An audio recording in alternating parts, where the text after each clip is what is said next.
So, this thing, it exists now. Let's see how it looks on the actual stream. Can't wait. I'm looking at the Twitch window. I have two monitors up. My computer's connected to its own monitor and the TV monitor. Alright, so the video's going live. Ooh, I'm so excited. And video advertisement. Damn it. Stupid ads. Go away. I don't care about your Nexus phones. Ugh. Oh, shite. Eternal Chaos is art. Wow, you showed up in like 5 seconds since I like uploaded started streaming and stuff. Wow, that's amazing. Man, this new setup seems to be quite efficient. Oh, and finally I get to see my video live in action. Ooh, oh my god, this looks so cool. Oh man. I mean, yeah, I put like no effort into that, but still. Game? Oh, okay, there we go. Yeah, so anyway, yeah, Super Mario World, that's a game that exists.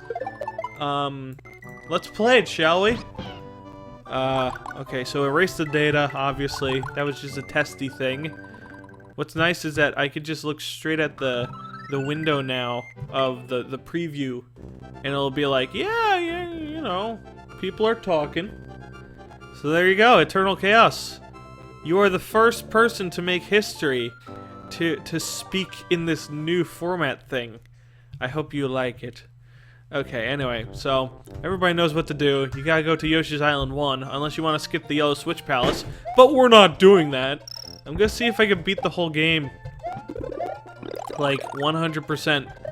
But we'll have to say. Nobody knows the answers for sure. Maybe I'll change my mind in the middle of the day. Or night, since it is night over here.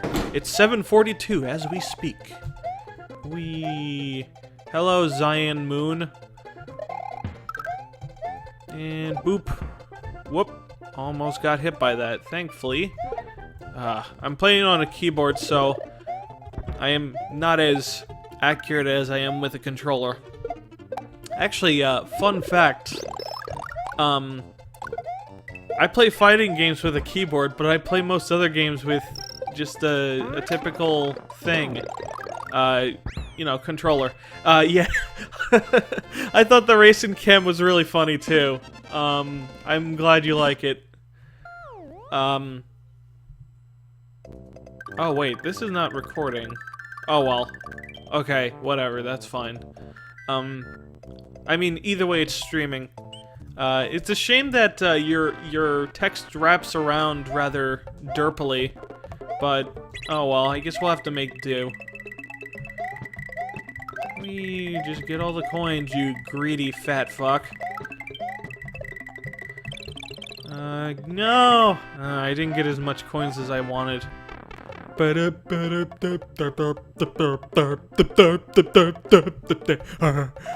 gonna hit the switch, then I'm gonna hit it, then it's gonna be squished, then I will say yay. Yay! Okay, so that was done. We can have our little mini sprinkling of the yellow block celebration. Also, I hope a terraformer's here. In fact, you know what? A terraformer, I need to nag you. Streams up. Go watch, man. There we go.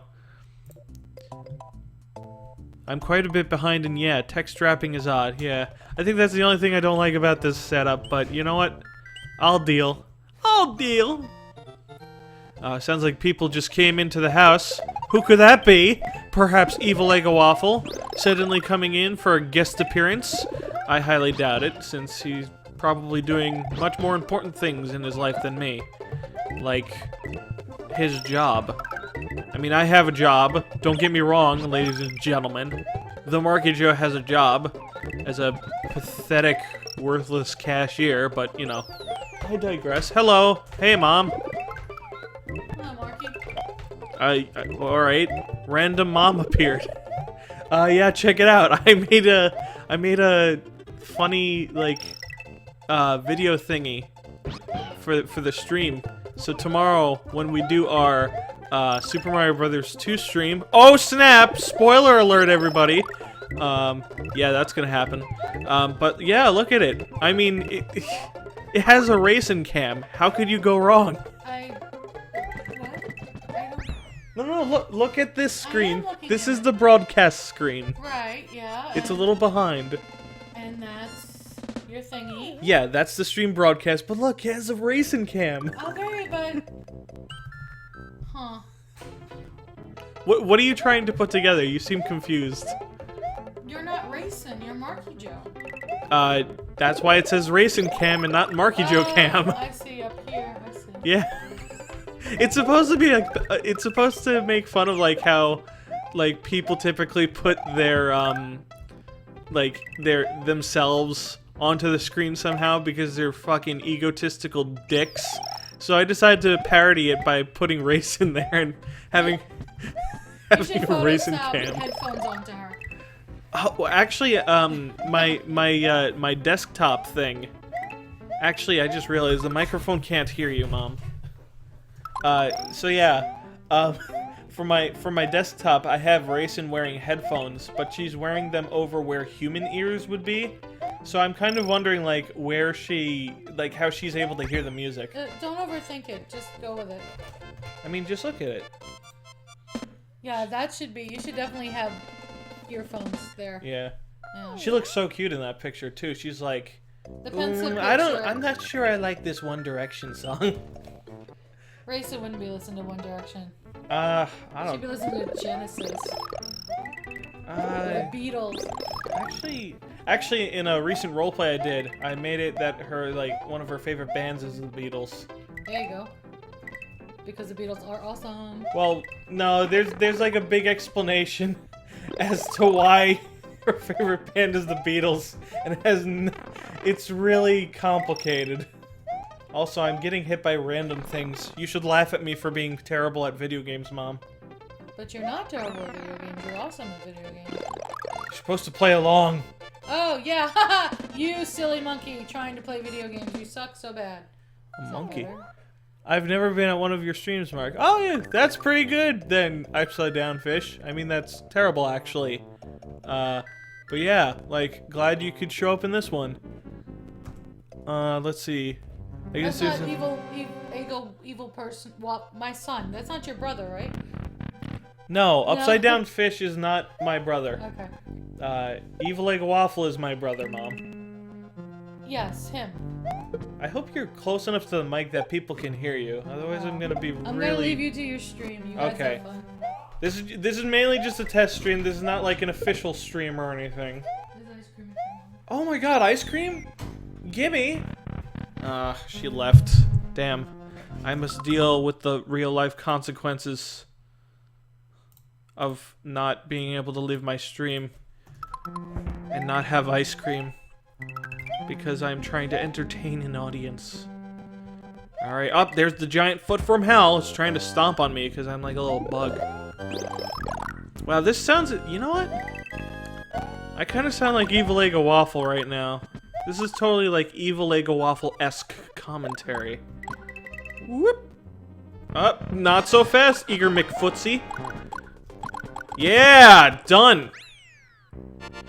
Also, I love how the two words that aren't white and misspelled are race and camp. Oh, I actually didn't notice that. Alright, so we put the egg down, it thanks us even though it has no sentient thought, and then we bomb the place. So Mario has murdered the first of many children that Bowser has raised from childhood. And so Mario will go on a quest to fight against lawsuits. Wow, this is pretty entertaining. Okay, so there we go. Now we get to World 2, which is the Let's Introduce the Cape World, except I got hit by the first enemy. That's... wow, that is amazingly pathetic. Burp! Oh, I didn't kill the guy with my stompy stomps.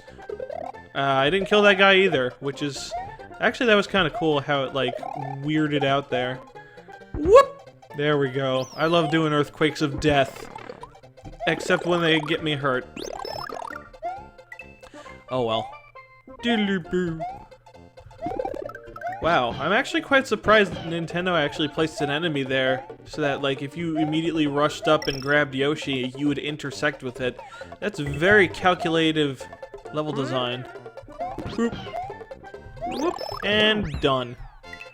People should hate Mario and not call him a hero. Yeah, well, I agree, totally and full-heartedly. Okay, so now we gotta go here. And thankfully Yoshi can eat buzzy beetles. However, that has the unfortunate side effect of him not being able to spit them back out.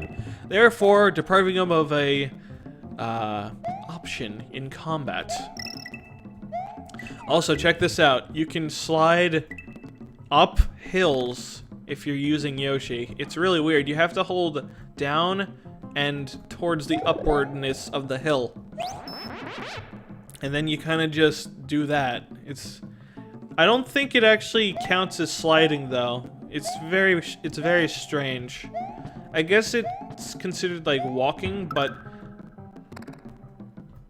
like because you're holding down, it uses the sliding animation.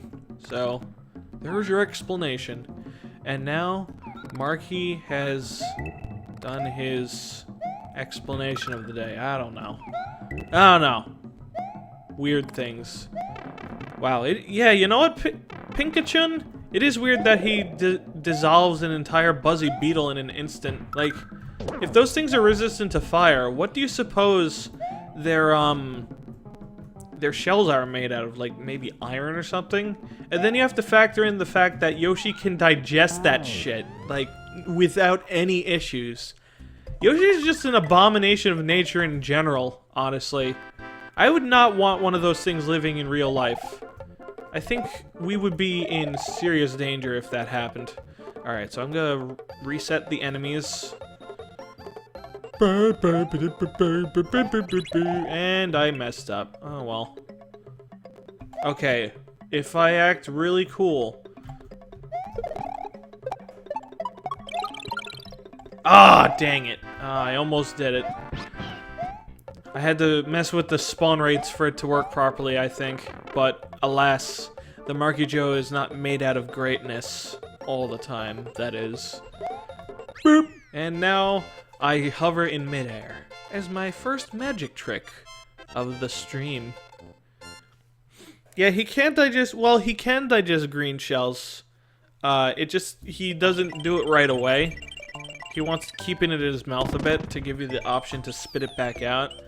I guess he's kind of just like, well, Mario, you know, I could eat this shell and put tons of, like... what is turtle shell made out of? I remember hearing about this in, like, my oceanography class back in college. Back when I could still afford college, that is. But yeah, turtle shells are made out of, like, something hard. I completely went off topic to what I was originally wanting to talk about. Okay, well, I mean, you can't win them all, Marky Joe. There we go. We turn around and blah out the key. That is just how I roll. Okay, so Donut Secret. Yay! I like Donut Secrets. Is it glazed or jelly? Water levels.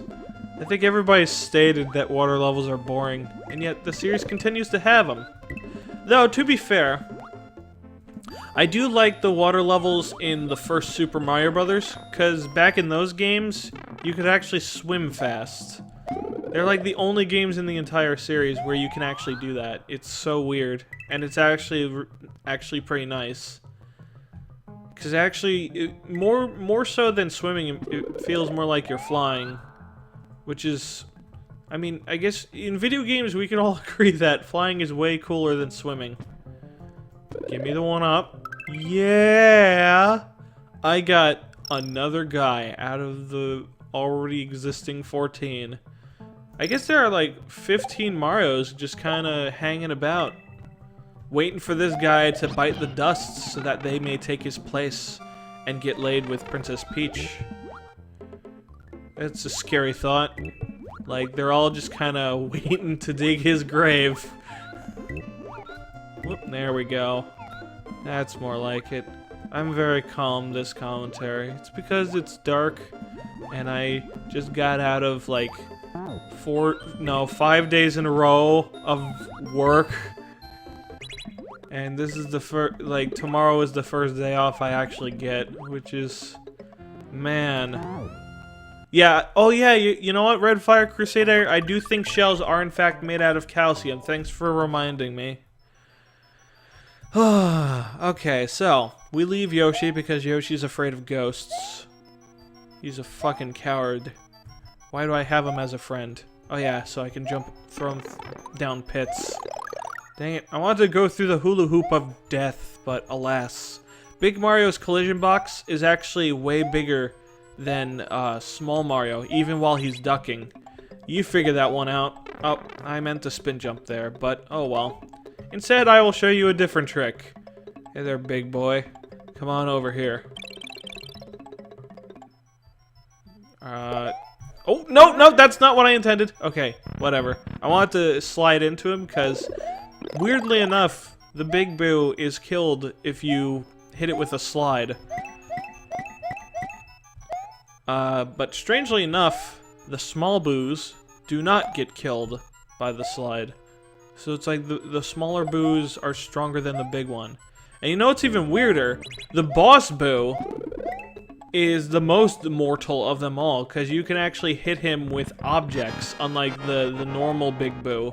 So I guess the higher rank boo you are, the weaker you are. It's kind of strange when you think about it. Oh, I saw that. You made a funny face. Well, guess what? Your days are numbered. The moment I kill this giant boo, you're gonna disappear for no reason, and then I will laugh by looking up. When I was young, in order to make Mario laugh, I would just rapidly press up. So it's like, he doesn't actually laugh, it's like more of a Charlie Brown laugh where they look up so that you can see their mouths. Oh well. Man, this new chat looks so good, I love it.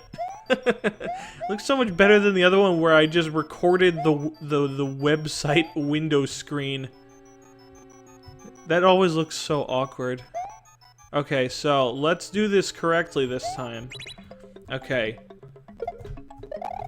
Yeah! That's more like it, McJetson Bieber. Whoever the hell that is. I mean, I kind of... There we go. And I slide killed the Big Boo. Oh, and while we're at it. Hold on. I can make it happen. Hold on. Maybe if I do the run. Oh, maybe it's only with the P-switch. I recall that you can throw an item through those stairs and possibly hit that block, but I don't remember how to do it. Also, I don't remember how to get the normal exit for this place. Also, fun fact. Some people have talked about Mario level design. I'm actually, I've designed quite a few Mario World levels, and I've been involved in some collaboration projects. But, like, one person said that the reason why, the boo rings in the original game aren't boring as shit is because, the game actually has, like, a multi-coin block. Wow. Wow, I can't believe I don't remember how to do the original exit. Oh, that is just a wonderful spot for that P-switch to be. Okay, so let's see. Yeah, there we go. Okay, so confirmed. I can in fact throw it through the stairs.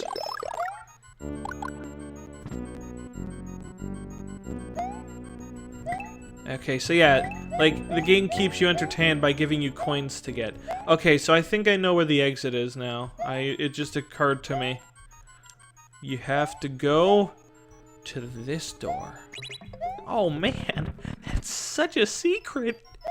I don't know, I always, like, as a kid and as an adult, I always think about the other exit where you fight the Boo before anything else. I guess because it's, like, the most interesting one.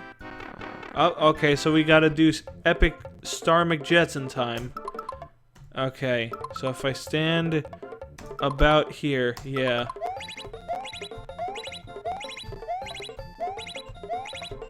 Yeah! Oh, damn! I am on fire tonight. I got 8 lives out of that. Yeah, 8 lives. Man, I didn't think I would get that on my first try, but alas, the Marky Joe knows how to prove people his skill worthiness. Oh, hey, a terraformer. Nice to see you here. Your light blueness actually melds very well with the pink I have all over the style thing. Whatever you call it. I don't know what the heck this video style thing is, like the template, I guess. Oh, whoops. Stupid laggy keyboard. Oh, I got a star. You know what, Yoshi? I'm just gonna go dance right on ahead while you stay in the background, not invited to the party. I always get kinda... You know what? I'm just gonna say this right now. I always get very Rowcowy when I do Mario, like, games. Oh, that's not good. There we go. Okay. Yeah, I start to turn into Rowcow. I guess because it's like... With Fire Emblem, it's easy for me to come up with things to talk about, because, like, I can talk about the level design. I have so much experience with it. But with Mario, like, firstly, this is the commercial original Super Mario World. And honestly, I think the game is more or less perfect. So I can't really talk about the level design, so I gotta, you know, come up with things to say just in general, I guess. Like, if it were a ROM hack, it would probably be something like when I reviewed the levels for Jump, where I was just constantly like, okay, so you want to have thematic continuity in your level, and just being really just, like, informative and serious about it. Here, it's just like, it's Super Mario World. Shut the fuck up with that shit. Oh, yeah. I am really feeling myself tonight. Alright, there we go. What's cool is that, when you slide with Fire Mario, it looks like he's shooting the fireballs out of his nose. Actually, I think that's what it looks like in general. Oh, come on. Give me more than 1 coin, you friggin' stingy box. What did I ever do to you besides hit you? I guess that's a pretty legitimate reason for you not to give me much of anything. You should probably call, like, child protective agencies. Mark, Super Mario World isn't even Oh, did I forget to change the title? Damn it, I always fucking do that. Oh my god, I'm so sorry. And yeah, it's me, Mario. I am feeling it. I'm feeling it tonight. Yeah. Speaking of which, I've decided I don't like Super Smash Bros. 4. I hate how it's basically like Brawl, but faster. The problem with Brawl is that you have so many fucking defensive options that it's really unsafe to approach people, because like, you could just run up to them and attack, then they could block and they get a free hit of pretty much anything they want, and it's really gay. If you want to win in Smash 4, you basically gotta play gay. It's basically what Mewtwo King said about Brawl. You just gotta play gay. It's so boring, man. But like, so long as you're not playing against good players, it's fun. It's just good players know how to be gay. And unfortunately, to be good at that game and to win, you have to be gay. And I don't mean gay as in like homosexual. I mean gay in the like 90s sense, where like you gotta be lame. You know? I'm not saying gay people are lame. I'm just saying that this is lame. And yeah, only homosexuals can play good Smash 4. Yeah, oh, wow. Oh, a terraformer. I wish I had read that sooner. Or not covered my ass so quickly. Okay, listen. I'm not saying you have to suck the opponent's dick in order to win at Smash 4, though that is a recommended strategy for some situations. Whee! Hold on. I'm gonna show off. Whee! The turnaround. I learned that from playing ROM hacks, and also by myself, kind of. Force myself to not dodge roll every time, someone walks towards me in Smash 4. I like Smash 4, but I hate Brawl, Melee, and 64 are the best. I've been watching Smash 64 tournament footage, and it looks so fun. Like, I mean, it's really boring when you're just trying to, like, when you're doing spacing games, but, like, getting those combos seem so fun because of how ridiculous they are. Like, I was watching this match where I think it was Wizrobe versus, Mariguas. I could just fly up here and ruin the entire puzzle. Wizrobe versus Mariguas. He was playing as Yoshi, and Mariguas was playing as Captain Falcon. And I had never seen a Yoshi in tournament competitive play before in Smash 64.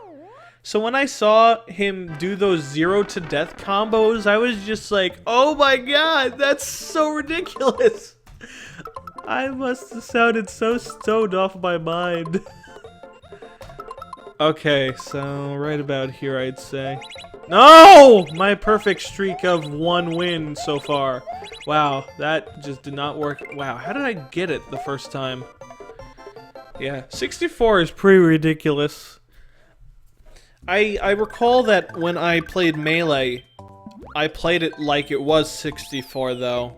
And, like, I mained Yoshi. I still do in all Smash games. But the thing is that it, like, Yoshi has such ridiculous hit stun in Melee that you can almost play him like in Smash 64 anyway. Like, he has some of the most ridiculous hit stun in that game. And he can fucking 0 to death most, like, Fox and Falco, basically.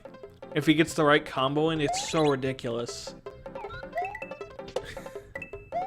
I've never played any of the games competitively, though. I don't, like, I get way too stressed out when I am playing to win.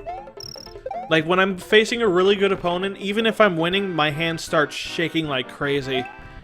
I don't have the mental nerve for it, you know?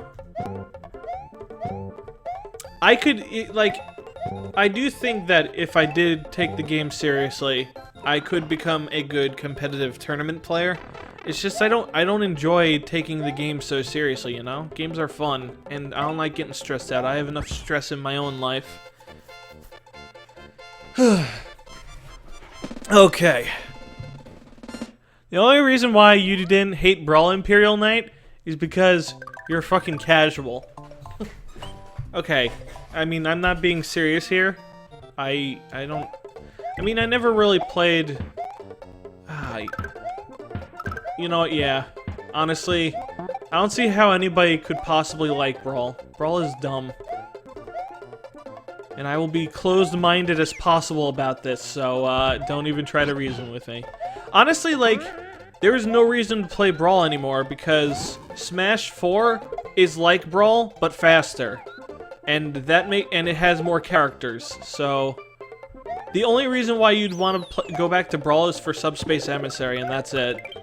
Otherwise, it's completely inferior to all the other games. Also, you could play Brawl so that you can play Project M. But, you know, you're not playing Brawl for Brawl then. You're playing Brawl for something else. It's like playing Super Mario World for the sake of playing the second Reality Project Reloaded, you know? You're not actually enjoying the original game. You're just enjoying fans playing it. Oh, wow. Nice job, Smasher guy. Kirby's actually, from what I heard, Kirby's actually pretty good in Brawl. Yeah, I use the C word, Eternal Chaos. What are you gonna do about it? Oh, whoops. Wrong thing. Okay, I gotta do this just right.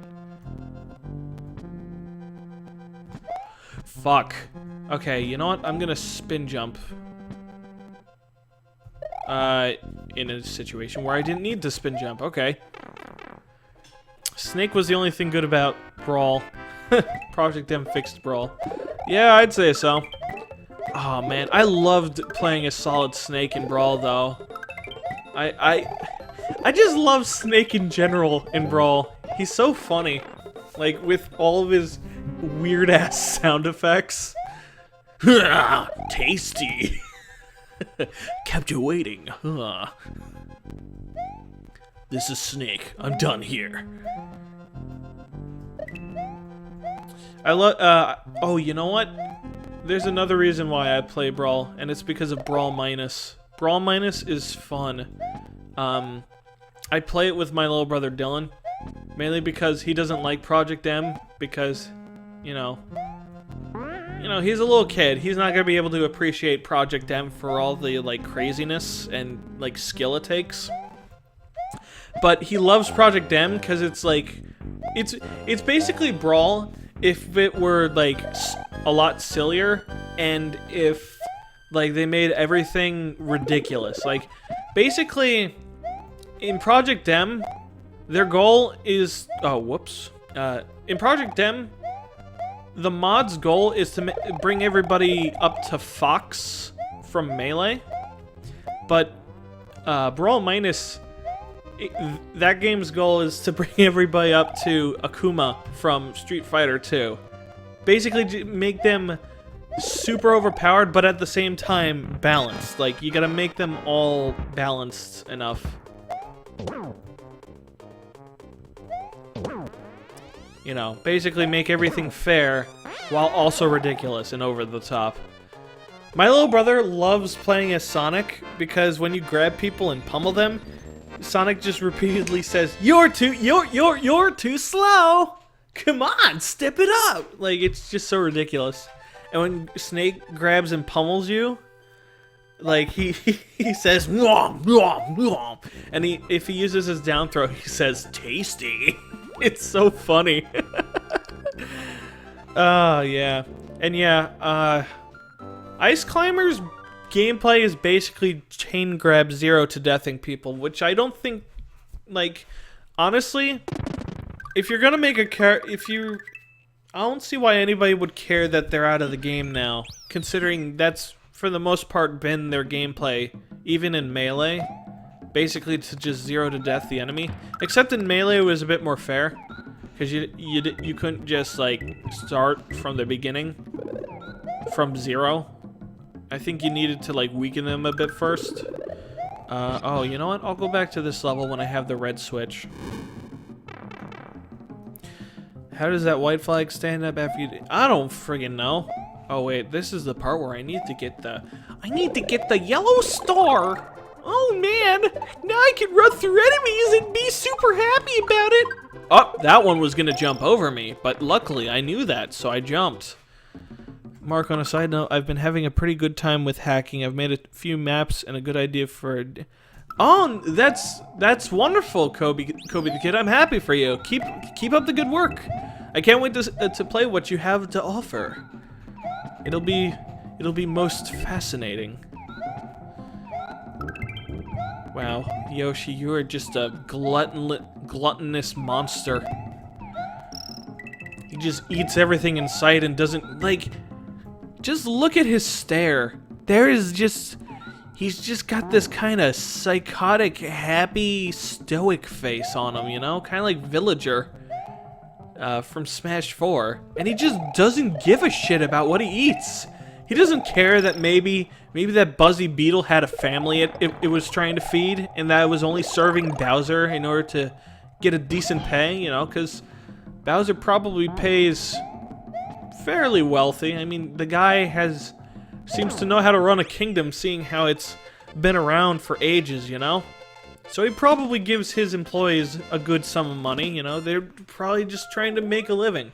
Of course, I guess if you know Bowser enough to know that he pays well, you should know well enough that his opposition is somebody who he's never defeated. So I guess, like, it's your fault if you choose to go into Bowser's army, because, like, then you're just gonna get your shit wrecked. Like, without any doubt in my mind.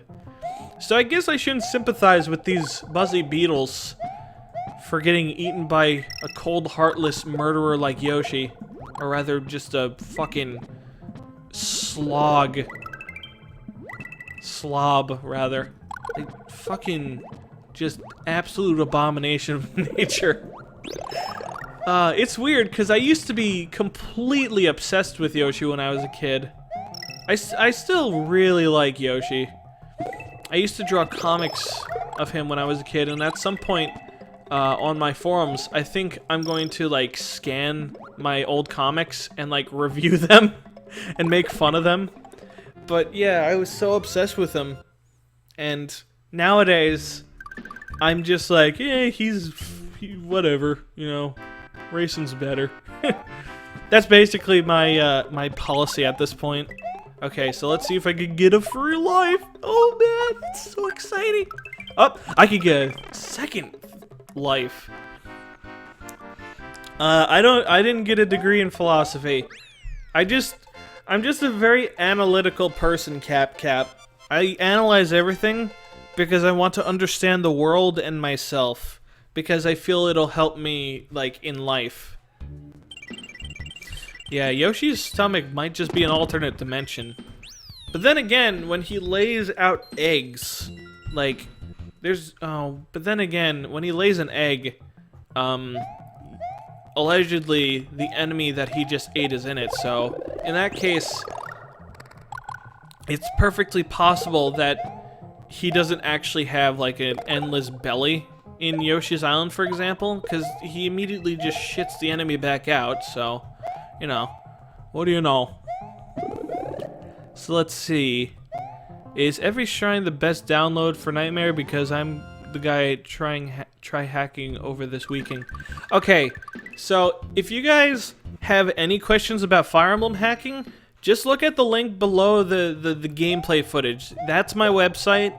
It has a whole section dedicated to Fire Emblem hacking. And... like, hopefully all of your questions will be answered there. Unfortunately, because I'm trying to concentrate on the game right now, I can't really answer your questions at the moment, you know? I'm sorry, but, you know, just... I guess just work with me here, and I'll help you later if I can help it. So let's see. Medicine for his mother. Mario is a Yoshi abuser. Okay. I've heard that joke before. I always thought Yoshi's been... okay. 2 more understudies for the line. I don't get that one. When he lays an egg, it's like Kirby's hat. We don't know where that comes from. And turns them into shrooms? Wow, I think I missed a lot of things. Hello, Sobro. How's it going, brah? Oh, shit. I just did the PewDiePie thing. Oh, speaking of which, did anybody see the latest episodes of South Park? PewDiePie was a character in it. And he saves Christmas, basically. For the record, I used to be a fan of PewDiePie. Back when, long before he, like, had a shitload of subscribers. This was back when he only had, like, 8,000. Or was it 88,000? I'm not sure. But, like, I used to watch his videos. After a while... I kind of got bored of him, because he's basically a one-trick pony when it comes to, like, commentary. You know, just tell a whole buttload of, period jokes, rape jokes, and so on and so forth. But I do respect the guy. You know, because he does really seem to care about his fans and stuff, even despite that one incident with Retsupre. Oh, wow. That was a bad situation right there. Oh, whoops. Oh, wow. I need to stop trying to look at the chat. Oh! I need to stop looking at the chat while trying to play at the same time. But yeah, I respect PewDiePie. He seems to care and love what he does. And, you know, I can't hate on a guy for doing that, you know? Anyway, let's see. I mean, again, I'm not a fan of him. I'm not a fan of him. I don't like his videos. But I respect him. Also, I have 42 lives, which is the meaning of life, the universe, and everything, according to Hitchhiker's Guide to the Galaxy, which I have never read. Okay, so that's kind of what understudies do. There was a bunch of Mario... Oh, that's right. Oh, man, that was funny. Yeah, I think this was the first life I died, too. I like some of his friends and I used to like watching. Nowadays, I mainly watch the Game Grumps, but they are extremely inconsistent in terms of quality. If Danny is the one playing the game, usually it's a really good playthrough. Firstly, I want to say, I'm fucking glad JonTron left the show, because Danny is so much better. Danny, like, firstly, he cares about the viewers. He actually takes fucking criticism, and, like, if he knows he has to backtrack shit, he tells Barry to edit things out. Like, he actually cares about making the playthrough, like, watchable. Whereas, like, JonTron, in playthroughs such as Donkey Kong Country 2, people were giving him and Aaron criticism, and his response was basically, fuck you. Like, what a douche. Meanwhile, Dan is, like, super, like, you know, caring about the fans, and he's a lot funnier, too. Like, you can tell that, like, in one video, he said that, he took improv, and it shows, like, because his jokes are actually funny. It doesn't feel like they're forced or anything, like, kind of like how JonTron and Aaron kind of come off as sometimes. Aaron can be funny, too, sometimes. It's just that, you know, he's kind of hit or miss. Danny, I feel, is a lot more consistent. But yeah, like, anytime, like, again, when Danny is doing a playthrough, he's good. Like, the playthrough is usually very good. Like, the Punch-Out playthrough, Super Mario Bros. 2 playthrough, Shadow of the Colossus, I think that could have taken some, editing down. But, like, for the most part, when Danny is the one playing the game, the quality is fairly consistent. When Aaron plays the game, it's usually not as good. Because Aaron, a lot of times, goes into a game not knowing what he's doing, and Danny usually, like, has played a game before he shows it on the stream. Aaron kind of just goes into it and wings it. And a lot of times, when he gets stuck, he blames the game, which pisses me off, because, like, a lot of times it's his own damn fault. And so on and so forth. Aaron's just not as funny. Never watched New Game Grumps. I watched it for John. Oh. John's too much of a tryhard, I feel. He tries too hard to be funny, and it comes off as very stilted. But yeah, like, as I was saying, when Aaron plays the game, it's usually kind of low quality. When Aaron and Ross are together, they are fucking insufferable, but when Ross and Danny are together, it's usually, like, pretty damn good. Like, I like their playthroughs because I love how just Danny cannot stand Ross. Like, he just makes fun of how lame he is, and I'm just on his side the whole time. How my improvs works: tell joke, then fix joke, because I normally screw it up unless someone else fixes it first, then yell, way to fix my joke, man. Then profit? Sees Nightmare.raw crying because he doesn't have WinRAR and has no download. Okay, so Toasted Laptop. You don't need WinRAR to open Nightmare.raw. You can just use WinZip. I guess I'll edit the website at some point to say that and be like, yeah, you can use WinZip to unzip this thing. So yeah, Game Grumps. Aaron kind of sucks. No offense. He's not that good at commentary. Danny's the main reason why I watch it. JonTron, again, too much of a tryhard. Ross and Barry, I think they're a good team though, cause like they're a lot more professional and like they seem like really interested in the games that they play when they're both together. And Barry just seems like a very like laid-back, pleasant guy. So I kind of feel, and he basically brings out like the more mellow traits in Ross, and I feel that works a lot better because like when Ross is trying to be funny, it only works when he's with Danny because Danny is aware of how not funny he is. Ah, yes. Yeah, Aaron tries way too damn hard. Aaron is basically trying to be JonTron at this point. Like, he's the one who makes the, like, the yaoi jokes now. JonTron used to do, like, yaoi jokes between him and Aaron. Now Aaron's doing it with Danny, and it's like, you're just trying to fill a void in your heart, sir. I think the last time I watched Game Grumps was back during their 6v playthrough on Steam Train. Oh, I don't know. I remember watching that one. Well, I think I watched like one video of that. I don't know. I think one of the only playthroughs that where Aaron's playing that's good. I feel like the only playthrough that's good that Aaron is the one playing the game is well, not the only one, but one of the only ones.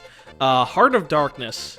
I felt that was a good playthrough. Could have used some editing down, but like the first half of the playthrough, Aaron knows what he's doing, and like they're just talking about the game and having fun, and Danny seems to really enjoy it, and I'm happy when Danny's happy because he's just so pleasant.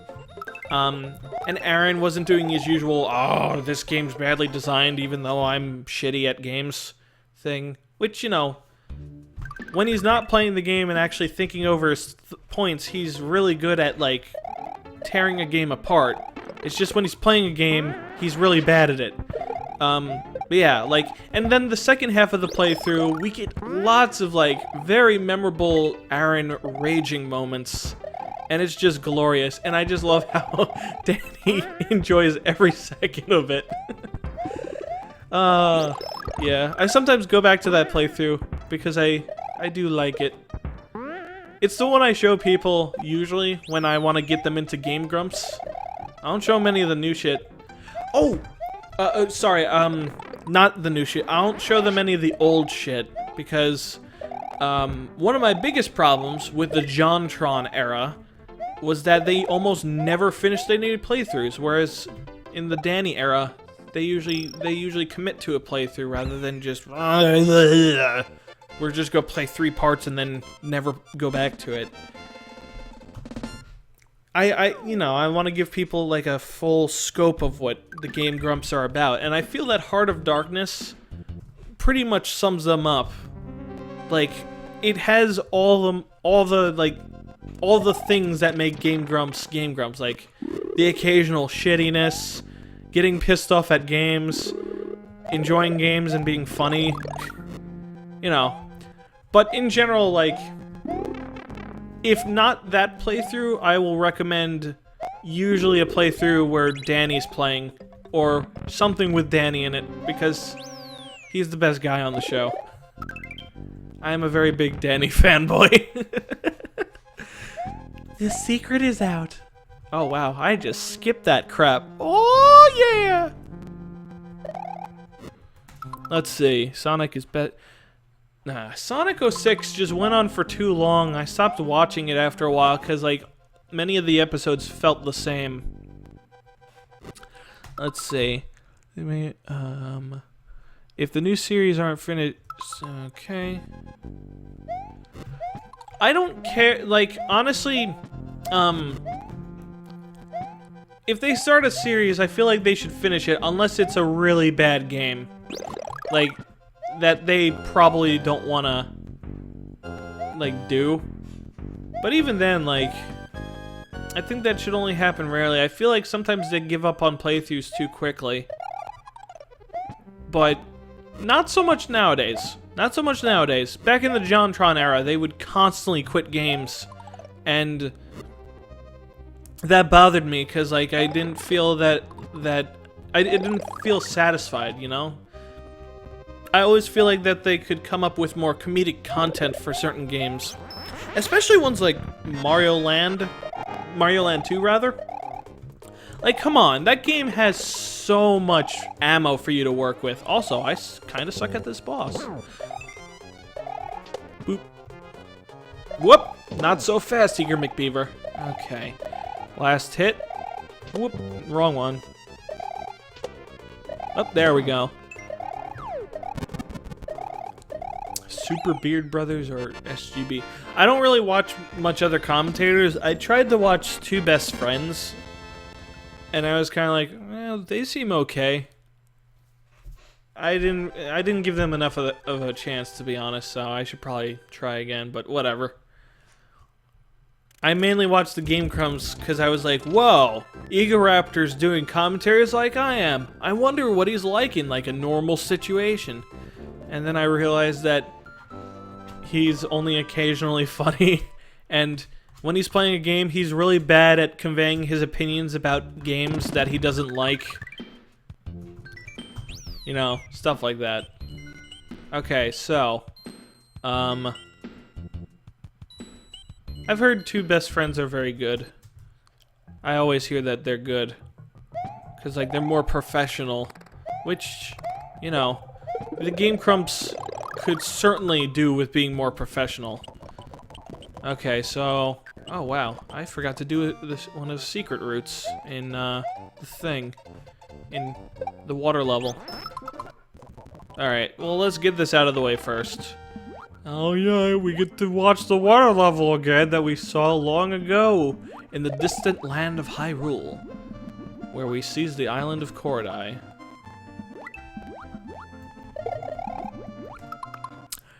Game Grumps absurd of immature. Yeah, they're definitely immature, but they can also, like, they can also be pretty witty, though. So, you know, don't dismiss them just because they make a lot of dick jokes. Every now and then they'll say something, like, really smart. Whoa, I almost got hit by a dang fish. Same with the John. Also, the best part was the memes, like banana shoes in my... I don't like memes very much, especially ones that aren't particularly funny. Like, Arrow to the Knee. I never found that funny. But then again, I never played Skyrim, so I probably didn't get it. Meanwhile, everybody else played Skyrim, so I'm pretty sure everybody else understands the joke. This level is 7.8 out of 10. Too much forced joke. I really only got into Two Best Friends so I could hit on this one girl, lol. Oh, alright. Well, I don't know. That seems insincere. But then again... I've heard that a lot of times relationships are about compromise, so, you know, maybe you've got the right idea, whereas I don't. I mean, obviously I would compromise. Fuck, why am I sucking so bad? I need to get the feather, man. But yeah, like, obviously in any relationship you need some form of compromise. I just don't think I would, like... watch something I don't like just because I'm trying to spend time with a girl. I mean, I might do it if she makes it enjoyable. Like, if she were to make fun of, like, a stupid movie that I don't like, I would totally join her in that. But then again, that would mean that we're both doing something with... I guess, like, what I mean is, like, I'm not sure... I guess I would put up with, like, doing things that she likes that I don't necessarily like. But I don't think it would be sincere. So maybe I wouldn't. Basically what I'm saying is I don't fucking know. Oh, don't want to fall into here. Okay, so guys. It's time for MarkyJoe Glitch Power Hour. You ready for this? I'm about to blow your mind. But first I have to position everything just right. This is a super duper glitchy glitch. So, get ready. Okay, so, I hit it with Yoshi's tongue, and then Yoshi got hit. This puts the shell in a really weird state. And you can do that. Exciting. Now watch as I do it to multiple things. Look at that! Isn't that exciting? Oh, and you can't interact with it anymore. Because I guess it's still in the, oh, Yoshi grabbed me with his tongue state. But, regardless, I will keep this with me at all times, because it's really weird and glitchy. Like, watch this. It just goes right through slopes. It's amazing. It just simply does not know how to interact with certain parts of the environment. I guess like environmentalists would really hate it. Because like, you don't understand the environment. You don't know anything about the world. You only know about flat surfaces and being inside question mark blocks. Because that's all you know. Because you were about to get eaten by a Yoshi. But you weren't. I'm making you giggle. Wow, that's nice. It's kind of hard. I've seen videos where somebody coded Pong into the game. Oh yeah, that was pretty cool. Venturian tail, they're annoying as hell. Whoa, keep it up, IMO. Whoa, that is not interesting. I just got out of a relationship where a girl made me want to listen to Night Curl all the time. Okay. I see. Okay, where was I going on? Well, I just got hit by the big band Red Koopa parade. Does anyone else understand Victory Dragon's ability? Okay, I do not understand any of that lingo. So I'm just gonna go for a nice walk on the beach that is inhabited by goggled dolphins. Why are they wearing goggles? I don't know, for the fashion sense. We'll have to see. By jumping on their heads. These guys have really hard heads. I guess they're like super stubborn. But then, the man of the hour shows up, and it's big-lipped spiky fish, who looks like he's wearing glasses because his pupils are like crossed, and I always interpreted that as glasses. Because like, I guess back when I was a kid, I would watch Rugrats, and what's his name, Chucky, would do that with his eyes. It was weird. So I guess I associate it with that. My taste in music is really strange. I only like certain songs from every genre. Okay. Basically, you only like songs that are good, from what I understand. My taste in music is mostly progressive rock. Like, I particularly like progressive rock that is like more weird and elliptical. Van der Graaf Generator, I really enjoy. I also really like Yes and Genesis. I think Pink Floyd are okay. I don't think they're as good as the other progressive rock bands. Who else do I listen to a lot of? I mean, Van der Graaf Generator and Yes are probably the biggest ones. I recently got a Gentle Giant album, and I was like, what the fuck am I listening to? It was, the album I got was In a Glass House. And I can't say I get it still. It's just very strange. Oh, Pinkachun. Most vocals you don't like very much? Okay, you have to listen to the vocalist for Van der Graaf Generator. He's like the weirdest vocalist ever. Hey, Mom. Hey, Mommy. Okay, so it is now for Return of the Mom of Marky Joe, the sequelining. Alright, so what do you want to say to the chat, Mom? Get close to the microphone so that they can hear you. I'm sorry, I'm just a little thrown because over here you're up on a green screen and over here it's hippos or... Yeah. But no, those are rhinos. It's the magic of production. Oh. So what's up?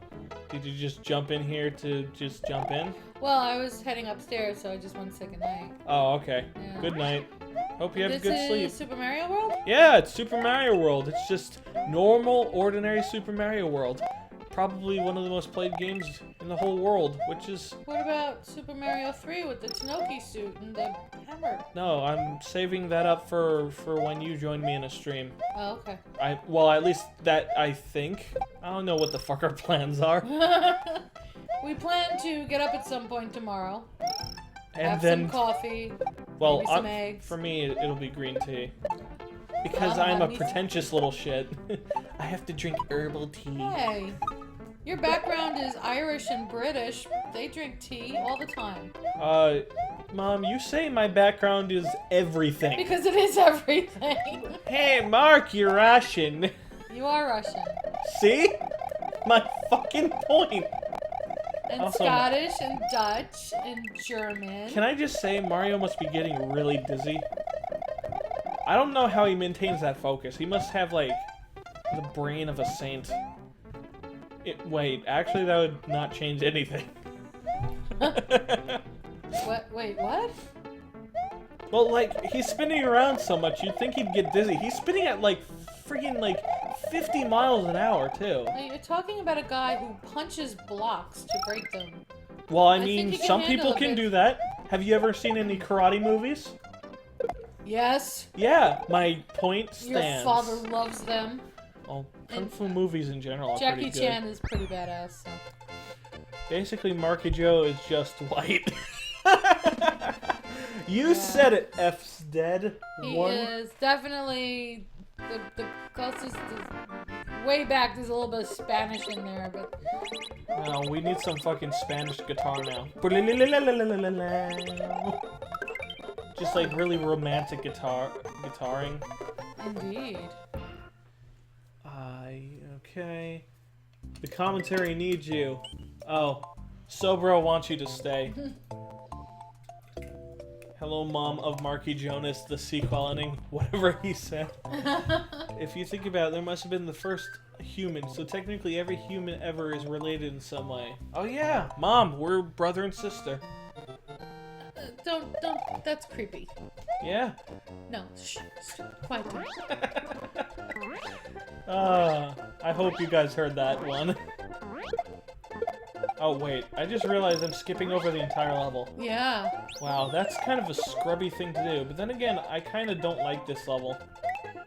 I can see why. There's so many enemies flying at you, it's like one of the hardest levels in the game.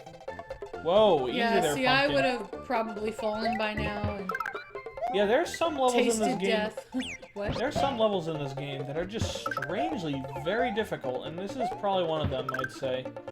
And yet you got through it in 30 seconds. Because I flew over half the level, and most levels are pretty short. Sobro really wants you to stay, Mom. I would, but I need to go to... Sobro, tell you what, I'm cold. you donate me $50 and she'll stay. Dude, no, don't do that. Hey, I mean, if he gives me the money, then you've got some night shift to do. What? Wait, what? I quit working night shift years ago. Yeah, my mom's a published writer now. Go read her books, The Chase is On What do you and mean? Ruby's Letters. I've been published for 3 years. It's not nothing. It's not anything new. Check this out.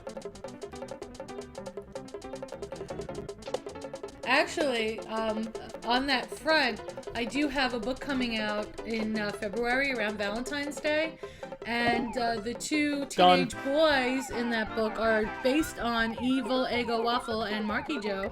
Yeah. Also, how many of you got your mind blown right there? Let's give Marky Joe some money so he can have pork rinds.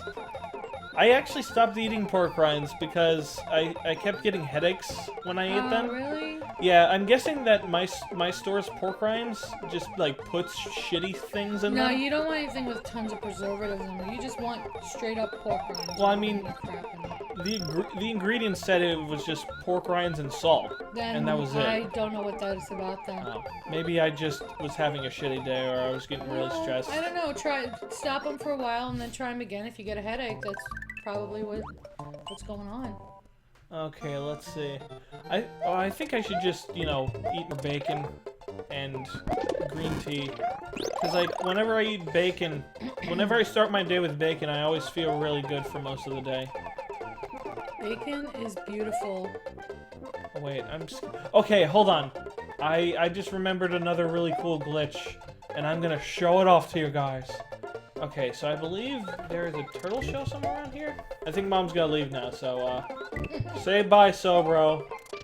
Say goodbye, and tell her you want to marry her or something, because clearly you seem very obsessed with her. There was some person, I think it was Sobro, who like drew that image and had you look at it. Oh, Like, #1 fan. that was wonderful. That was pretty cool. That was awesome. Okay, where Love the it. frick is this shell, man? I don't know, but Frick. you're getting a whole bunch of other stuff. That's a word that Marlena uses. Frick? Yeah, back when I did commentaries with her, she would say frick. Okay, so, screw that cloud, I don't care. Isn't her name Miracle 9 something? Miracle 990, you know. Okay. The most, like, egotistical name you Oh, can give stop. somebody. And Marky Joe, where'd that come from? Oh, never mind. That came from me. That came from my own compassion for my mother. Not from any sense of ego or anything. Yeah, you didn't really dig deep for that name, did you? MarkyJoe1990. It's weird because like you don't consider me a mama's boy, but that like naming myself after a nickname. Oh wait, after a nickname you gave me seems very mama's boy-ish. Well, that's what everybody calls you, though. Okay, MarkyJoe. so guys, I'm gonna show you this really sick trick. Get ready for something really weird. I'm still waiting to see this trick. Okay, so you jump up here, you miss the pipe, then you go in the... Oh. Okay. What'd you do? I missed the pipe. I wasn't supposed to miss the pipe. XX Marky _ Joe _ 1990XX? What the fuck are you doing? I don't know. All I know is whenever I chat in a chat room, anybody with the X's in front of their names are not people I want to chat with. Why do people do those X's? I guess it's to make their name look more special. Well, in my experience, it's just be like they want to chat naughtiness, and I'm not interested. Yeah, it's kind of like the XOXO thing. And inevitably, it's some jerk with the with 69 at the end of his name. All right, are you guys ready? So I took the shell through this area, and now, when it's here, look, it's in a different pose.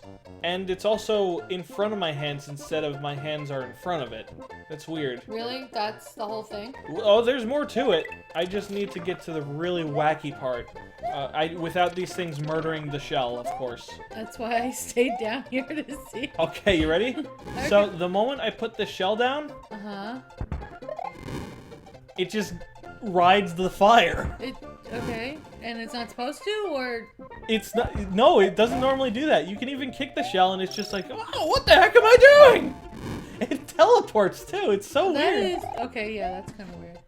I thought it was something more exciting. Well, like I was gonna change dimensions with the shell. Like you were gonna warp into a Zelda game or something. You know? Oh, fuck! Sign me up for that. Me too. Mom, anything Zelda related. I do love Zelda. Mom really likes them Zeldas. Yeah, those are like your two like go-to games. Like you'll watch any Zelda game or any Castlevania game, unless it's Zelda Wind Waker, because you're like, the fucking bird. It takes fucking forever. That whole game, Marlena showed me that, and I was like, really? How? I could probably file my nails and get a manicure by the time it took to get from one place to another. Yeah. See, that's the problem I have with most newer games, is that it just takes forever to actually do shit. Whereas in this game, you just pick it up and you're just fucking non-stop. I gotta jump on the shell, kick it, fucking destroy, go in the pipe, get the bonus stage. Yeah! You know, it's just constant glee from beginning to end. Okay. There's just no stop. Why did you skip that? Because I have 51 lives. So you could have used, you could have used 52 because you lost one. Oh man. That was the best death I could have possibly done. Oh, I gotta do this part again? It was really, you know. So, message to SuperMarioWorldCentral.net. Next time you decide to make a fucking boring as hell claustrophobic Super Mario World level, do note that this is one of the only levels in the original Super Mario World where you're in tight corridors. So stop that shit, please. Stop it for good, because it's not fun. Whee! Let's see if I can make it in time. This is some Indiana Jones shit right here. Well, don't jump. Oh, I'll jump. No. I'm a fucking daredevil. Fine. Oh, I remember you could kick the turtles. Is that what they were? Or ducks? I don't know. What the hell are they? What? These things look like ducks to you. I always thought they were ducks. Shush. Now you can. They have fucking shells, Mom. I looked at that as feathered backs. I didn't look at them as shells. But can't because you, like, feathers are totally green. Shh. Can't you, like, if when they're on the other side, can't you, like, push them off? I always thought it was kind of mean yet fun at the same time. Yeah, you can do that. Fuck, I can't, like, do the super jumpy spinny. Oh. Am I distracting you? Ah, damn it. When you have the cape, you can't, like, bounce on them in midair because you fall too slow. Oh, great. Ah, yeah, this is... Marky Joe's mom needs a new YouTube channel, if we are being honest. See? My fans just fucking love you. That's why in Super Mario Bros. 2 tomorrow, we're gonna have you play. Yeah. Oh, snap! Get the hype balloons ready, ladies and gentlemen. Mom's gonna play a game. Yeah, and you'll probably leave after 5 minutes because I probably won't get that far. But... Mom, you're selling yourself too short. Last time I saw you play Zelda, you played a lot better than I thought. You stood in the corner and stabbed at the mummies as they came to you. You were like that was way better than I thought. You were full. No. A Zelda game? I made you play it on the Game Boy Advance, and I hovered over you, and you stood in the corner with the wooden sword and stabbed at the mummies, and you won. Are you sure that was me? Yes! On a Playboy. I'm okay. A Game Boy? Game Boy Advance. The illusion of What you were you, being 12? a gaming... The illusion of you being a gaming mom is being lost now with my fans. Yeah, I know. She doesn't know what a Game Boy Advance is? I What is know. she, Oh, fucking please. 90? I know what a Game Boy Advance is. I'm surprised you do. You got me one for my birthday once! Yeah, but you were a little kid. That's how old they are. Please, I had the why- first Game okay, Boy. Firstly, why would I forget such a wonderful gift? As I said that, I read Tech Page's message of saying Playboy Advance, and I laughed. But yeah, like, it was, you got me that and Yoshi's Island, and back then I was fucking obsessed with Yoshi. I remember. So naturally, this brought me much happiness as a child. I'm so glad. Don't want to wait for the platform. Bye, Yoshi. Okay, I'm going up for real this time. Okay. You guys have fun. This stream is turning out fantastic. Huh? What, Mom? Have fun with the ducks. Oh yeah, I will kick those ducks' asses. Ah, this takes forever. Come on, just fucking bring me to the level already. I want to play it. I don't want to watch some fucking overworld animation where it slowly becomes, oh, there's a road. It's fantastic. And now, we relax with Marky Joe. Oh, there's a fish colony making an arrow there. It's amazing. And we're swimming. And there's urchins. I think this is one of the only levels where there are urchins. Education with MarkyJoe1990. It's amazing. I know, right? Okay, so we got a flower. And it allows us to shoot flames of passion at our enemies. Because, as it says in the Christian Bible, love thy enemies. And what better way to love thy enemy than with your flames of passion? Ointment shampoo. Buy it today in this commercial. Call 1-800-6. Wow, this level is kind of just existing. But then again, that's kind of the gimmick, if you will, of most water levels. They just kind of exist. Later, so bro. I guess he just stayed for his waifu, Mom. Okay, so now we got the blue switch pals. Yay! Oh, this is a shitty one. Whatever. Oh, you're not supposed to hit the blue P switch. Burn up, burn up, burn up. Oh, wow. Mario's just kind of nonchalantly standing there. Well, yeah, Cap, I really want money because right now I'm actually in kind of a not so great financial situation.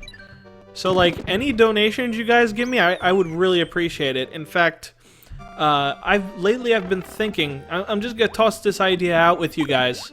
I've been thinking of doing like a kind of like stream where I hope I get donations, where I take people's requests in hope of like earning money from them. I don't know how well it would work though, cause like I think most of my fans are poor as shit, like everybody else in this economy. So I don't think it would work very well. So I think I'm just gonna have to like deal with my situation and just hope it gets better. And death. But you know, I don't want to be a naysayer. It depends on like how much you guys are willing to like provide support, and I don't want to beg for money, you know. I want to earn it, so I'd rather, like, if you guys were to, like, send me money, I'd rather you, like, send me, a request to play through a game you really like or something. So that way I at least feel like I earned the money. Because if you just give it to me, I'd feel like shit, because, like, I didn't fucking do anything to deserve it. So, you know, don't just send me money. Anyway, enough of that real talk right there. Well, okay. Basically what I'm saying is that I'm thinking of doing like a donation stream kind of thing, where I take people's requests so that they'll send me money or some shit. But, you know, why should people you know, I gotta stop naysaying my own shit. You guys decide for yourselves if you think it's worth your while, okay? Anyway, more slow stuff, and this is one of my favorite levels in the game. This is actually a really good level for maximizing your score. So, we just avoid these guys. Boop. And there's our good old buddy Yoshi McHorsadoodle. Okay, so I believe there is a turtle shell not too far from here. So, here's the trick. First things first, I need to find a bubble that's high enough. Okay, none of them over here.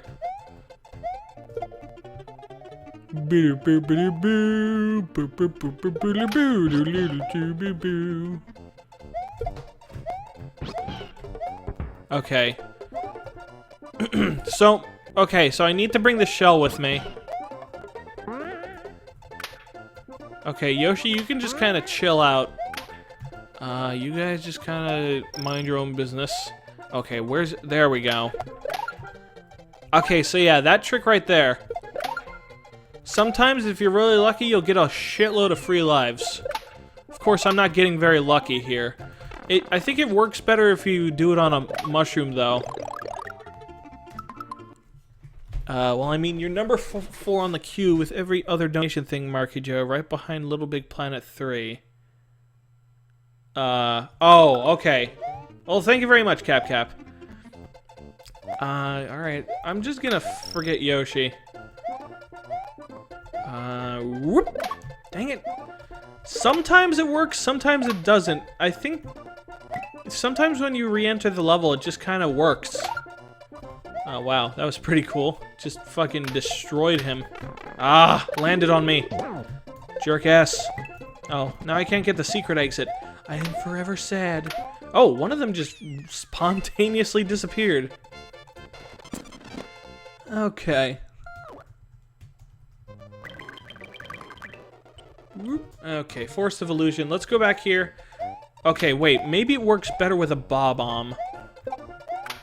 Let's try a Bob-omb. I think this was the way you're supposed to do it. You gotta be very careful with Bob-ombs, though, because... Yeah, I think I gotta do it with a Bob-omb. That's right.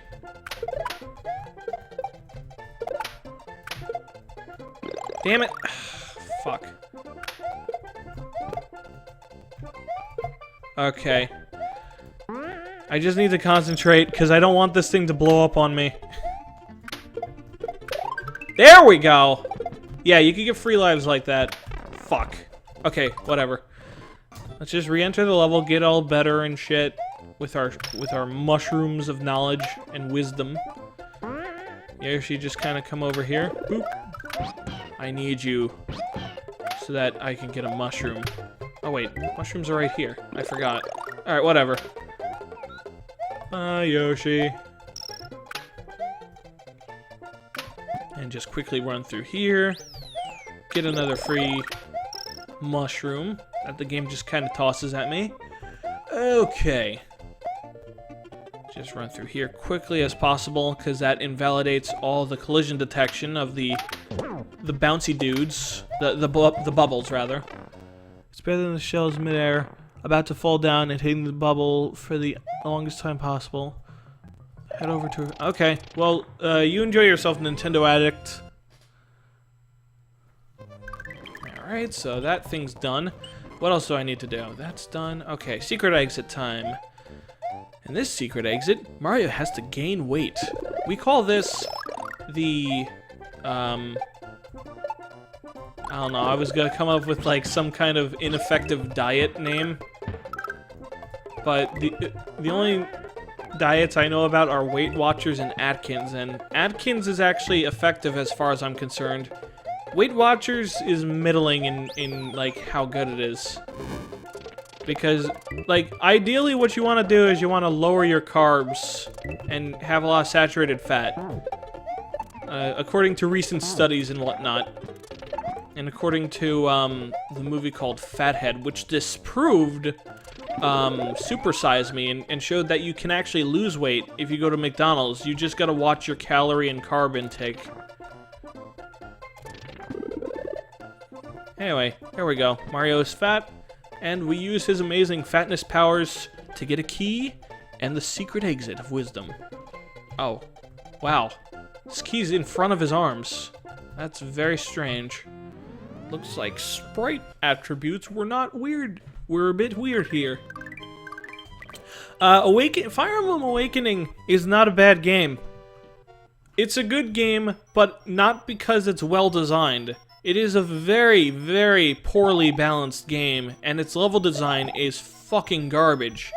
But the thing is that the game has plenty of content, and enough to allow you to look over those flaws for the most part. And you can play the game very fast, which, you know, you can't say that about a lot of Fire Emblem games. It's very quick. You can play through it, like, very quickly. The problem is that it's not going to satisfy you in terms of strategy and depth and balance, because it's very poorly designed in those departments, and the level design's very uninspired. There's a lot of really bad, poorly designed levels in it. Okay, so I believe for the secret exit, we basically gotta do this, but a different door.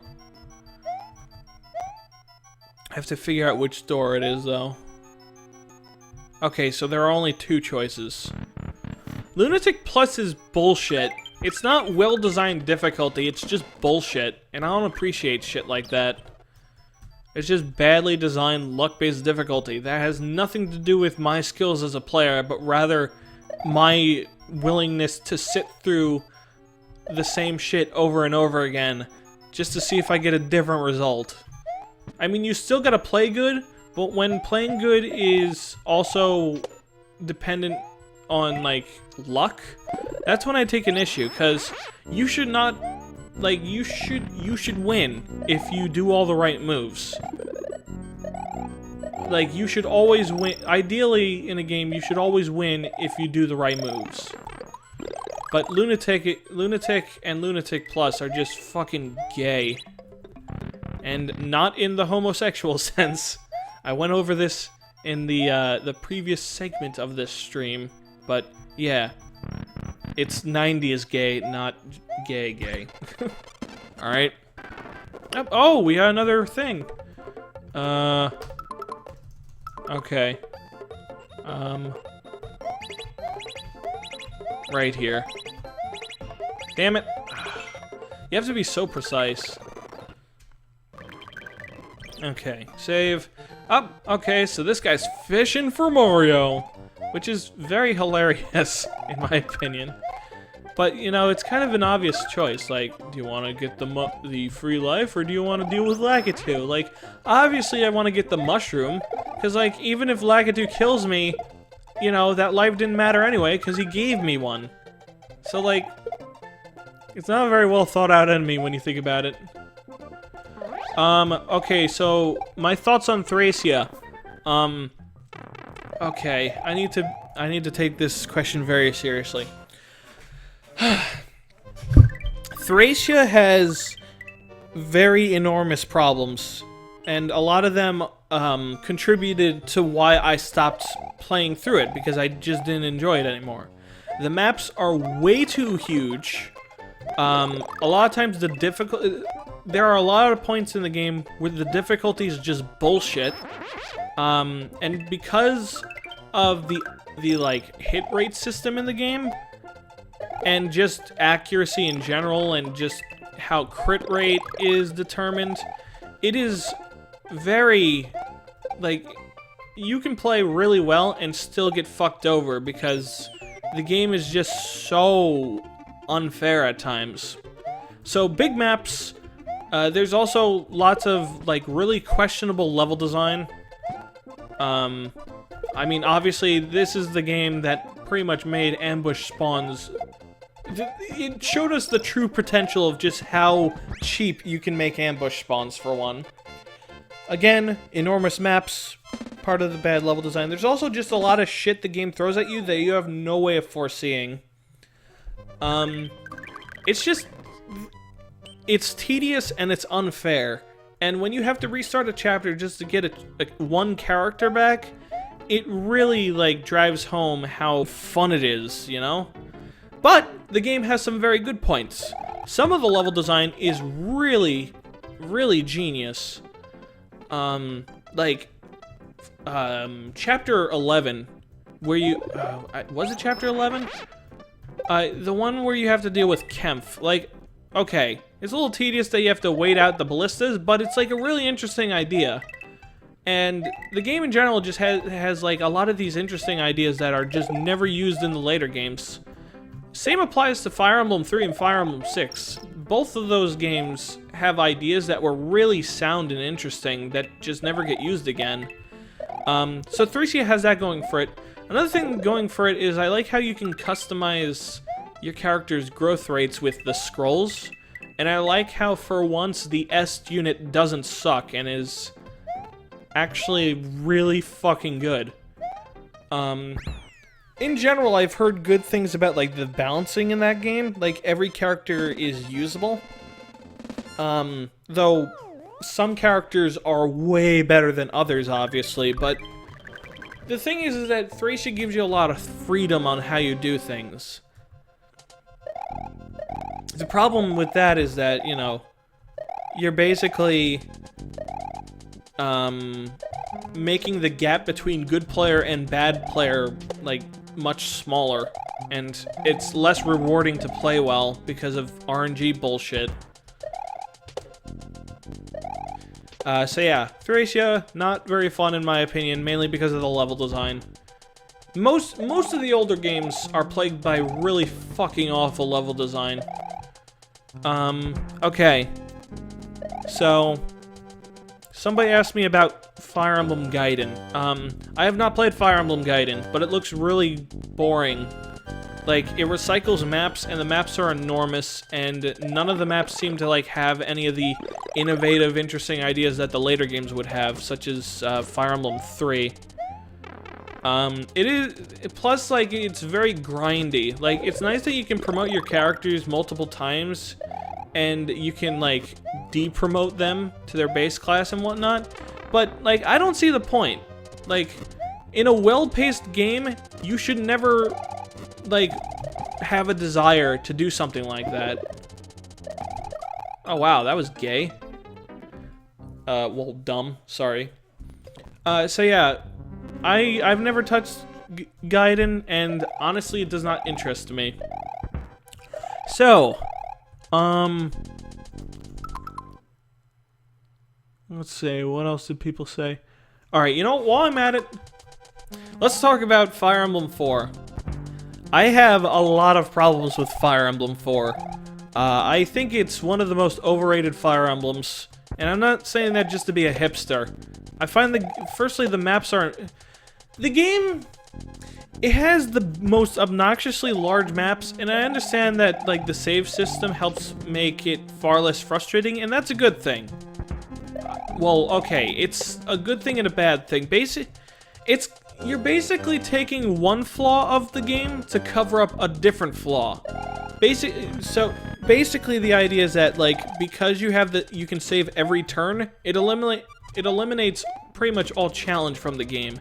But it also protects you from having to restart the entire map on the obnoxiously large maps in the game. So you're it's, as I said, using one flaw to cover up another, which I don't think is a good design. The game has a lot of good ideas, I'll give it that. But the balance is absolutely terrible. Just fucking use Sigurd and Levin and you win. And that's it. And you don't really have to put much effort into your strategy. The only times you have to put your effort into the strategy is when you are faced with the task of saving villages. But even then, like, they give you an item, but it doesn't matter, because you'll win anyway, because you got fucking Levin. And the children that you have marry together become ridiculously good. So it's very boring, in my opinion. I like a game that, like, where I have to think and be careful, and I'm being faced with different challenges. And while Fire Emblem 4 does give you some different challenges, it's not all fun. Like, I don't enjoy it.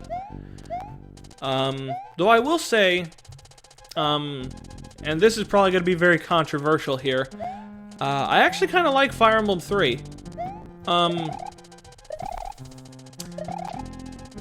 How do I explain this? Well, for one, I was able to tolerate playing through it on, like, FE4 and FE5. And that's saying a lot, considering the game is way slower to play. Like, the controls are fucking clunky as all shit.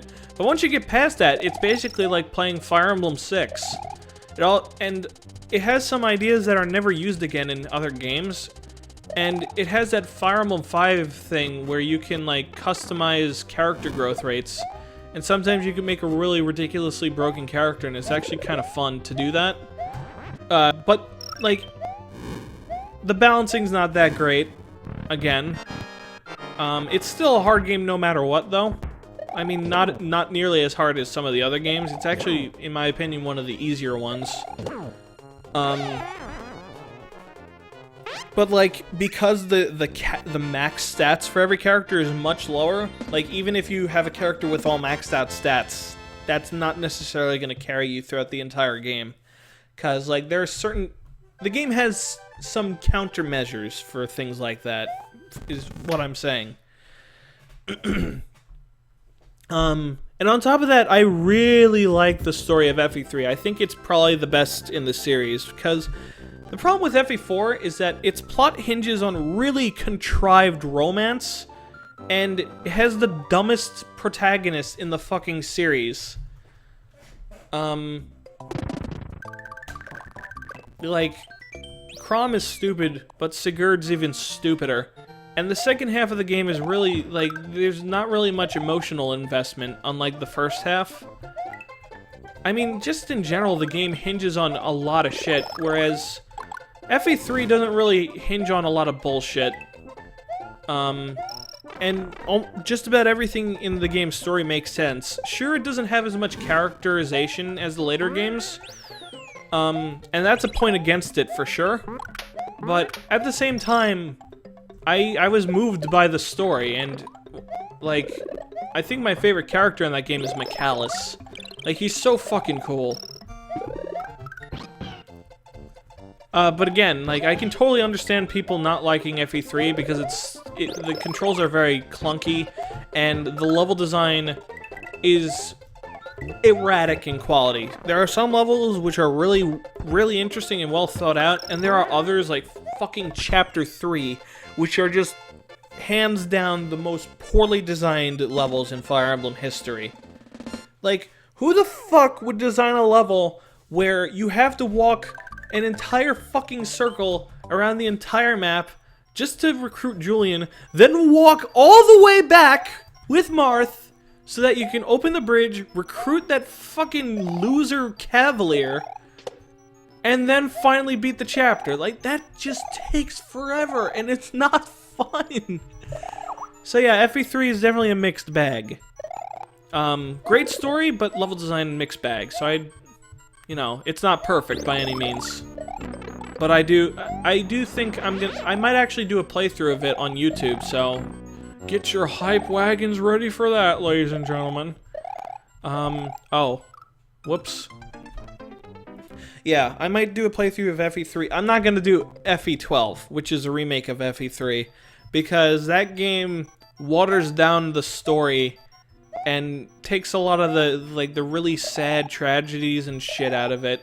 And plus it doesn't have book 1, so you don't like all the characters that go through terrible shit in book 2, you don't grow attached to them in FE12 because like you don't fucking know them. The game just kind of assumes you already know them, you know? Oh wow, I am just playing terribly in this stage. Oh well. So yeah, might do a playthrough of FE3. It's a pretty easy game to do a playthrough of, honestly. Like, most of the level, like, it's an easy game in general, really. So I think it'll be, like, compared to the Fire Emblem hacks that I've been playing, it's definitely, it'll probably be fairly relaxing in comparison. Let's see. So, I talked about Thracia, I talked about FE4, I talked about FE3, talked about Gaiden. FE1 is not really worth talking about, because it's obsoleted by FE11. FE6... I've only played through FE6 once. It was on hard mode, I used a save state. Any other time but I have played through the game multiple times in ROM hack form, which is to say, I use D Luna's balance, FE6 Redux, which is a balance patch for, FE6, and it makes the game a lot more fun. Makes it a lot, mainly because it gives it a much steadier difficulty curve, and, it does a very good job balancing out the casts and making everybody usable. And Sophia is so fucking good in that game. She's like the best character by far. But yeah, it's pretty fun. My only complaints is that the last few levels in FE6 Redux are too fucking hard. Like, it just gets ridiculous, and I'm pretty sure the final chapter is just flat out impossible. I always have to RNG abuse for it, which isn't fun. And that's really the only deal breaker I'd say FE6 Redux has. But regarding FE6 in general, I think it's good. FE6 Redux makes it a lot better, though. I like the story. I can understand people not liking FE6's story because it's bland, but honestly, like, FE6 is a good story that was just told poorly. Like, if you look at the story of FE6, it's actually pretty deep. The problem is that the game doesn't really, it doesn't have drama in it, you know? You have all these, like, really amazing things happening, and the game gets all philosophical about human nature, and, like, Zephiel's opinion on mankind. It's really interesting shit, and Zephiel is actually a very sympathetic antagonist. It's just that the story is not told well, is the problem. It's a great story, just told poorly. The gameplay in general, I feel that FE6, the level design's kind of big. It's bloated in a lot of parts, and the Gaiden chapters are boring as shit. And there's also, like, very erratic difficulty. A lot of things holding it down. But there's also, like, a lot of really good ideas in it, too. That weren't used in later games. Oh, wait, this is the same exit. I don't know how to get the normal exit in this level. It's very weird. But yeah, like, FE6, I feel that FE6 is a more satisfying length than FE7. It's a more satisfying length than FE7, plus you only have one lord, so you have a lot more flexibility in, like, what characters you can use. You're not forced to use 2 other lords, which I don't like very much. And I feel at times the game does ambush spawns right. Like, it gives you enough warning to like for you to anticipate the ambush spawns, and even if there's like no cutscene telling you that there's going to be ambush spawns, you can usually look at the level design and be like, wait, this area looks too easy. Why is the boss all by himself with no one guarding him? And then you could just deduct that he's preparing an ambush, you know? It's actually like, it's common sense, you know? So FE6 has, like, level design wise, it's a mixed bag, you know? Brilliant ideas and bad ideas all in once. Good story told poorly, so overall the game could have been improved a lot better, which is why I play FE6 Redux, which doesn't necessarily fix everything with the game. There's still, the guidance chapters are still very boring because you're basically just bait and switching all the enemies. And the game, the hack does some weird things with like certain chapters where it takes away their main gimmick, which disappointed me. Like, you no longer have to like bait Douglas out of the way so you can kill the boss, which I thought was cool. But you know, if you're gonna play FE6, play FE6 Redux, cause that, like, it's worth playing. It's just, it's fucking hard as shit, and it's balanced specifically for hard mode. So if certain characters seem overpowered, it's because you're playing normal mode. Or because you're using Sophia in hard mode.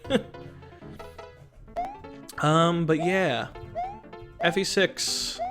I haven't played the original FE6 in a long time because of FE6 Redux. Anyway, yeah. Unless you guys want me to tell you my opinions of the newer Fire Emblem games, I'm gonna go back to talking about the game. I'm actually running out of breath. FE6 Redux, just Google it, man. Type in D-Luna, D-L-U-N-A, and then FE6 Redux. The guy went through a lot of effort to balance the game, and just so you know how the game is balanced, just look at the growth rates and shit that he put up. He balanced the game in a very strange way. Basically, like, most characters that you get early in the game are not going to perform well in the late game. They're going to be usable, but I guess barely. But characters such as OJ, who, you know, start with worse stats than characters such as Deke, are actually very good for late game. Characters like Sophia and Wendy are among the best late game units you can get. Basically, the game, like, any unit that takes effort to train will pay off, because the late game demands those characters with their amazing growth rates. And yeah, FE6 Redux is really good, so play it. Okay, so Fire Emblem 10. I have not gotten very far in Fire Emblem 10. Just in general, the Tellius games, I don't like very much. I can tell, you know what, I'll start with FE9, because Radiant Dawn, I have so very little to say about it. FE10 is basically lots of squandered potential. Poorly balanced game, lots of really interesting level design ideas, it's just too fucking hard and unforgiving. Oh, I guess I'm talking about FE10 instead of FE9 anyway. Oh wait, that's right, I gotta get the cape. Okay, let me just go get a power-up real quick. What was I gonna say? Yeah, character balance in FE10 is bad. Level design is interesting. Lots of interesting ideas. The story could have been way better. There's too many, like, poorly written characters, and the plot hinges on a lot of, like, really dumb things. And, you know, but it has good ideas, too. Like, I like how they make, the Dawn Brigade fight against, you know, Ike's team. And, like, there's an attempt at, like, gray morality and people you like fighting other people you like. And, like, the whole idea of, like, don't question these godly things or else you might lose your mind. Because, you know, there's some things that humanity will just never understand. So, you know, FE10 is basically just lots of squandered potential. I wanted to like Micaiah, but I kind of find her unsympathetic. So FE9. FE9's story is fucking shallow as shit. Whereas FE6 had this really badass, sympathetic villain in Zephiel, who's like really interesting and has like sympathetic motives. Ashnard's just basically a psychopath. And like there's no intrigue in his motives or anything, or in his beliefs. Like nobody fucking agrees with him, nobody sympathizes with him. There's no reason to like really give a shit about him. He's basically just Bowser, for lack of a better word. And the message of the story is shoved down your fucking throat with about as much subtlety as getting hit with a wet tissue. Like, racism is bad! It's fucking, yeah, we get it. Listen game. I'm a cashier, and I work in a store where every employee is a black person. I have learned that racism is bad. If I was ever racist, I would get my ass kicked.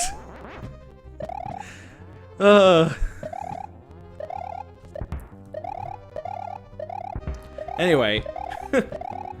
Yeah, FE9, I can't say much about the balancing or the level design. It's been such a long time since I played it. I got up to the final chapter when I was like, I guess a teenager. Like I think I was like 17 or something. I got up to the final chapter and I never completed it. I just lost the desire to play the game for some reason, and then I never got back to it until recently, where I tried going back to it, and then I just could not get interested in it. I was just, for some reason, that game just does not endear me in any way. So, FE8. FE8's good. I really like FE8. I think the story is well written. I think it makes sense. I think the villains are sympathetic, except for Fortimus. I don't give two shits about Fortimus. But I like Leon. I think he's a very interesting villain.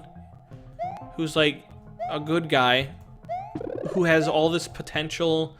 And he's like clearly very talented. But because he just doesn't believe in himself, he basically loses himself to the Darkstone. I think that's really interesting shit there. And despite what people say, I don't think Ephraim and Erica are as bland as people say. I don't think they're bland. I think Ephraim's pretty cool. And Erica's pretty cool too. Like, for a chick that, like, has lived all of her life as, like, this pampered princess, she actually gets quite a lot done. And she's got quite some fire in her belly. And yeah, she does make mistakes. She does stupid shit, but she's a fucking naive princess. What do you expect? I don't, you know? And plus, a lot of the things she does are foreshadowed, so you understand, like, why she does it. Like, and the villains of FE8 are really good. Like, Kalik and Valter are fucking scumbags. And you fucking love to hate them. They're not like Ashnard, where he's just evil for the sake of being evil. Kalik has ambitions. Well, Valter is psychotic too, but Valter gets a lot more character development, and he's a lot more competent and interesting. Like, you really get the impression that he's fucking creepy as shit. And the game doesn't shove it down your throat like Ashnard does, you know? Valter's a fucking scary villain. I would not want to deal with him ever. So yeah, FE8's story, really good. The only problem I have with FE8 is a similar problem I have with FE6, but slightly different. See, the problem with FE6 is that its story is told poorly. It's a good story told poorly. The problem with FE8's plot is that it's a good story, but it's told way too depressingly. Like, throughout so much of the story, it's just overwhelmingly no lighthearted moments ever. They're like the lighthearted moments are very rare. You never really get a chance to like breathe. Like the game just constantly makes you depressed and doesn't really try to balance it out much. That's the main problem. That's the problem with the story, really. Oh, I died. Now, level design wise, FE8 is pretty good. It's still pretty good. I don't like that you can grind and shit, but you know, for more casual players, I think that's fine. And the more hardcore players could just play it like normal Fire Emblem. That's fine. You know, it just gives the casual players like more of a way to get into the series, you know? So I don't think that's a bad thing. I mean, for me, it's not really necessary. It's just, but anyway, every now and then, FE8 gets these really obnoxiously large maps, like the one where Erica and Ephraim finally meet. That map is kind of obnoxiously big, but for the most part, the level design is pretty consistently good and interesting. Now the other problem with the game, though, I mean, okay, level design is good, plot is good, just told too depressingly. The main problem with the game, though, is the balancing. And the balancing can really make or break the game, because you can basically just play the entire game with Seth and other, like, early game units, because the growth rates are so good that there's really no reason to use later units, because your earlier units are already trained up and good, because of their good growths, you know? So the balancing is really bad, and by the late game, even if you don't, like, use the Tower of Volney or anything, it's really easy, because by that point, all of your units are really strong, and the enemies haven't been scaled enough to accommodate. So yeah, FE8, I like it. I think it's good. Thumbs up from me. Wow, I'm almost done with this game, I just realized. Holy shit. Is this gonna be a 100% playthrough? Oh my god. How the fuck did this happen? Ugh, wow. I guess I've been really craving a good playthrough, I guess. Okay. Well, I want to finish this then. Alright, Sunken Ghost Ship. The only ghost level that Yoshi can be used in. I need to use the bathroom at some point. Also, hello, Lord Misfit. I'm not doing Five Nights at Freddy's at all. I'm sorry if I got your hopes up or made you feel angry at me for thinking I started it without you. Okay, so this level. Peekaboo. There's ghosts all of a sudden. But thankfully, I could just tank them. Because, yeah, Yoshi's kind of overpowered in this game. You could just trade, and there's no real repercussion on it, because you could just bounce right back onto Yoshi. So long as you hold forward and jump, you'll always bounce back onto Yoshi. Alright, this part, okay. Oh boy, okay, so Fire Emblem 7. My opinions here are going to be very controversial. Okay, so, FE7. I think it has one of the worst fucking plots in the entire series. It doesn't make any goddamn sense. Like, oh my god. Okay, you know what? I might just need a bathroom break for this. Okay, but I'll do my best to explain FE7, alright? The story doesn't make any sense. Nurgle's plot is that he needs Ninian and Nils to open the Dragon's Gate so he can release the dragons, steal their quintessence, and become superpowered, destroy everything. Because Nurgle is just a one-dimensional villain with shallow motives and shit. But here's the thing. At the end of the game, when you defeat Nurgle, he opens the Dragon's Gate anyway. Like, and he didn't need Ninian or Nils. Ninian is dead at that point, and Nils is with you guys. He just opens the fucking Dragon's Gate. So all that effort that you went through just to keep Nils and Ninian away from him, that was just fucking fake ass tension. Just a lot of bullshit. And there are a ton of there are tons of filler chapters in that game where you're just fighting plot irrelevant bandits, fucking Yubuns the mercenary, and so on and so forth. The plot just doesn't know what the fuck to do. I really like the characters in the game though. Like Eliwood is my favorite, one of my favorite lords in the series. I do think that they kind of botched his character development though, because like when he kills Ninian, it's not really his fault, but he blames himself anyway.